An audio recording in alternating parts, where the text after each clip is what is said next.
It's Business Breakfast. My very good friend Ambrose Omoja is with me in the studio as we take a quick look at what's going to be playing out at the exchange this week, just as we do some analysis of what's played out at the exchange last week. But before we dive into the conversation, let me tell you that the Nigerian stock market saw a 2.6% week ended March 8 as investors showed interest in shares of recently listed companies like Transcorp Power and MTN Nigeria and the Nigerian Exchange Limited.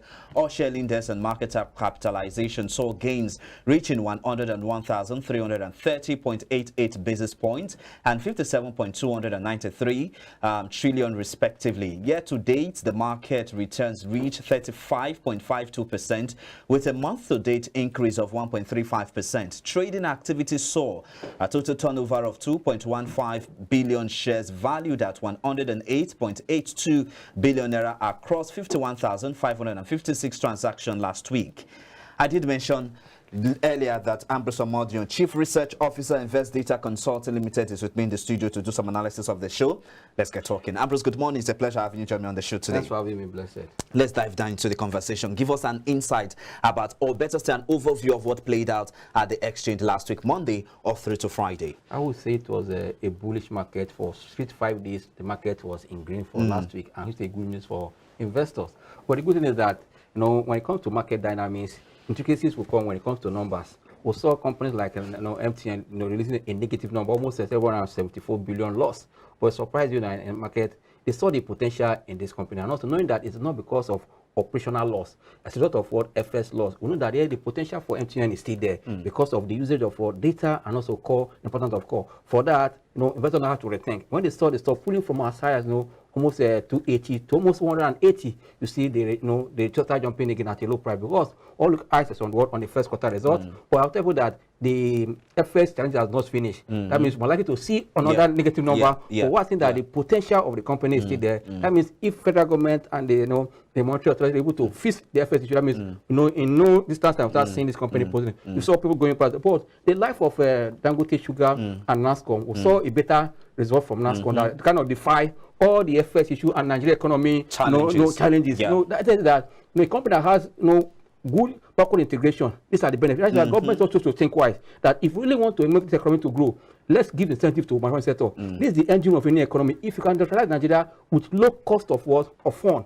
I believe that opportunity there in the market. You did mention of incentive, and I'd like us to touch on that very briefly. The National Assembly are coming out to say that the tax incentive given by some manufacturing companies are too much, and if you look at the amount, the total amount is way higher than they expected. Do you think that government will want to look at more tax more incentive, going by the fact that they are not making much revenue to service more infrastructure development across the country? For me, I think the lawmakers also think the interest of this nation, not only for their pocket. If they are earning good money, and the people that will drive the economy, because without the economy, there's no politics. Very true. If the economy is not doing well, the want to pay you will start drilling in a very short time. But if you really want the economy to grow, you need to give incentive to managers so that you can see activities, employ people that will be this. This will oil the economy rather.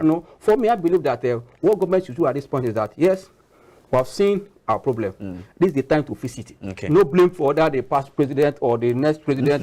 This is the time to fix it. It has always been a blame game for this country, and I really don't understand why. For me, I tell you that the way I see the president, he has interest for this Nigeria. The man has interest. He needs the right people to work with him. But hold on, let me finish. Hold on.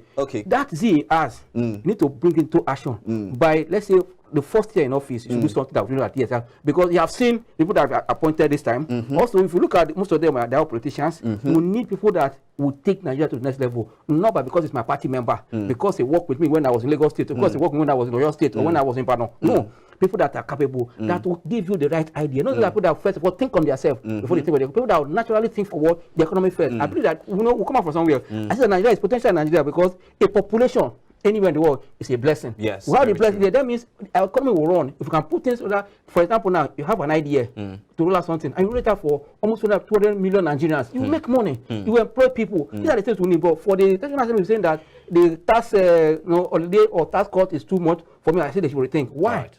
What they need to do this time is for government to have a short-term and long-term plan how to boost industrialization that will against Nigeria. Because I tell you, the more we're having low purchasing power, the more problem for Nigeria.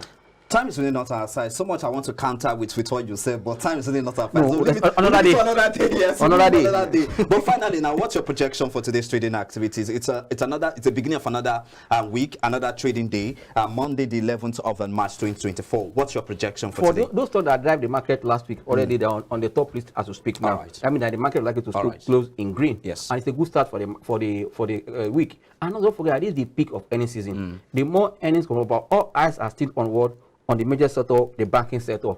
Any result that come from that sector right now, any moment from now, and now so they pay good dividend, or numbers are as good as we have seen their past quarters, Q1, Q2, Q3. If that number shows in the final quarter, and also we see a good dividend, market also change direction. For me, we first to see a positive market close the board. When the week, it is the result that will come that will determine where the market will go into the week. But for today, see the market closing in green. All right then, let's leave it at that, and I hope investors will be able to take advantage. They were positioned to take advantage of the green uptake that we'll be seeing at the market. Exactly. All right, my very good friend Ambrose Omodio, thank you so much for your time with me on the show. He is the Chief Research Officer, Invest Data Consulting Limited. Have yourself a wonderful day ahead. Thanks for having me.